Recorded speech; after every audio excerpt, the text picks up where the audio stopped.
Say from the very onset, I support this bill.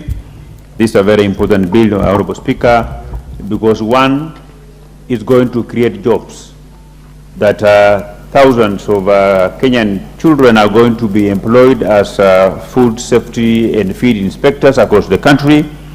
And the second thing, Honorable Speaker, is that the country will also have an opportunity to tap into the skills of the very many Kenyans who have trained in terms of evaluating and then inspecting food and feed to ascertain their safety, Honorable Speaker.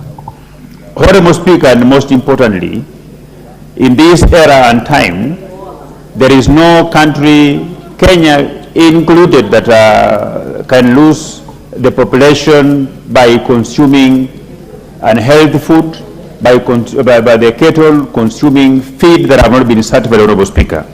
So, Honorable Speaker, this bill will go a long way to ensure that the healthy status of very many Kenyans is not curtailed or affected by failure to ensure that the food that is available in our market is actually safe for human consumption. Mr. Speaker, I have a belief that by approving this bill, what we have been hearing about Kenyans consuming donkey meat, dog meat, food that has not been is not good for human consumption, and I have a belief that once this bill comes into the force, that those stories will no longer exist in this country. I am even tempted to think, Honorable Speaker, that the food I've been eating may not be good, because I've always wanted to add some weight. So I hope that when this bill passes, we'll be able to know that this food is good for these purposes, is good for that purposes, that if we want to get energy, you will be able, because they're not just approving that this food is good for consumption, but they'll also add some kind of a footnote that this food is rich in ABCD, because as much as we are aware, we learned in school, in home science about balanced diet. I know we have some food which when you go to a hotel and you order that I want to have food that is rich in vitamins. I am sure that some unscrupulous hotels will be able to sell food that is not rich in that nutrient that Kenyans will want to get. That if we want to get food that is rich in carbohydrates, I am 100% sure that the majority of the food that we eat do not have the requisite starch and carbohydrates the way they are written in. So I have a belief that these food and feed safety inspectors will go a long way, not just to ascertain that this food is good for human consumption, but actually it must contain the prescribed nutrients so that Kenyans get value for the money that they spend buying this food, Honorable Speaker. Honorable Speaker, this is a very important bill, like the Leader of Majority has aptly put it and explained in detail, is that we may be having the majority of Kenyans who are battling various mysterious diseases. Those diseases, 90% of those diseases may have come as a result of feeding on food that has not been certified to be secure for human health, Honorable Speaker.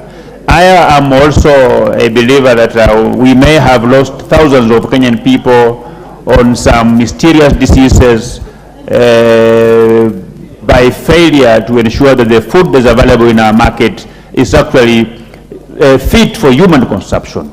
Mr. Speaker, we have also been told that the majority of the fruits that are available in our Kenyan market, they are never allowed to ripe through the natural processes, Honorable Speaker, that there are some additives that you spread on those fruits and they should be able to ripen very, very fast.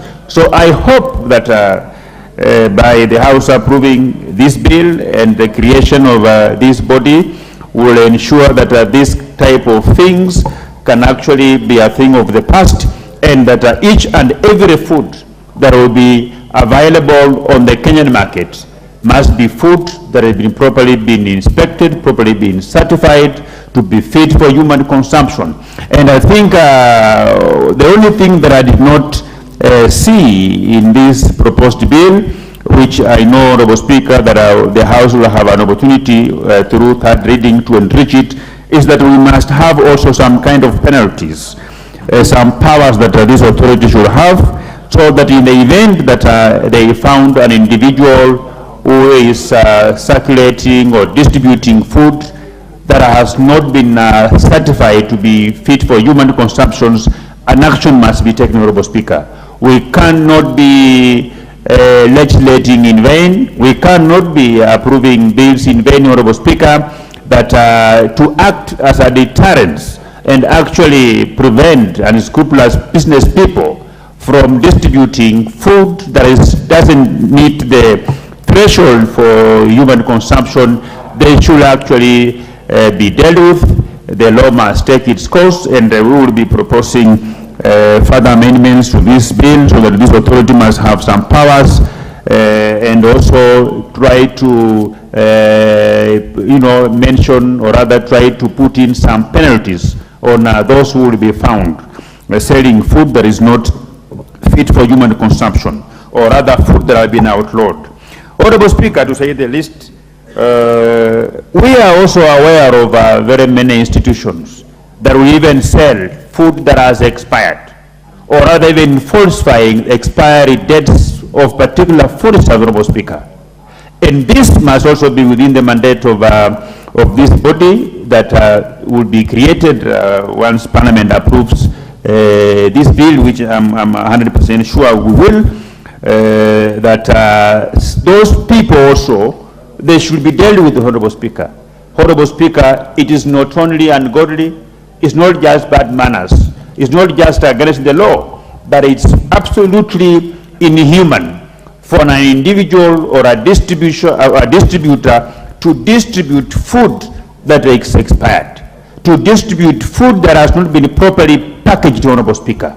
We are told that we have a certain plastic materials that are not good for packaging food, and that if you package food in those materials, chances of those materials transmitting cancer are very high, Honorable Speaker. So this body will go a long way in ensuring that how we package our food, how we cook our food, is done in a manner that doesn't put the health status of both the human beings and animals to exposing them to very many diseases that are very rampant in this country, Honorable Speaker. Honorable Speaker, I am fully aware that some of the deaths that are registered in this country are as a result of food that is not good for human consumption. Like my friend just mentioned it, that it is indeed a fact that every year we lose students for eating contaminated food.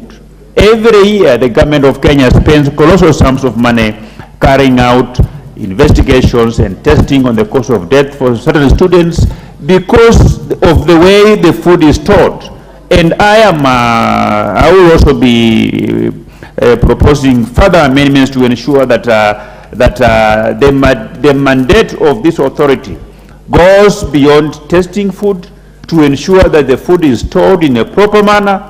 Because if you test food today and you give a report that this food is good for human consumption, you are given a certificate, but when you don't store this food in a proper manner, then chances are that the same food will kind of deteriorate, will change the status that they are in because they are not being properly stored, and the same food that has a certificate of being good for human consumption, if again it is tested in another 2 or 3 weeks, it might turn out to be food not fit for human consumption, Honorable Speaker. So these are the very many things that we are going to improve, and I want to thank the Leader of Majority for bringing to the House this very good idea, and we will be able to assist him as a House by improving this idea into a better idea that will assist millions of Kenyan people. So, Honorable Speaker, I support. The Honorable James Nyikao. Thank you, Mr. Speaker, for giving me the opportunity. Mr. Speaker, I rise to support this bill. Mr. Speaker, this is an extremely important bill in terms of health. I support it because the object of this bill is to coordinate all public institutions that are involved in control of food safety and feed safety.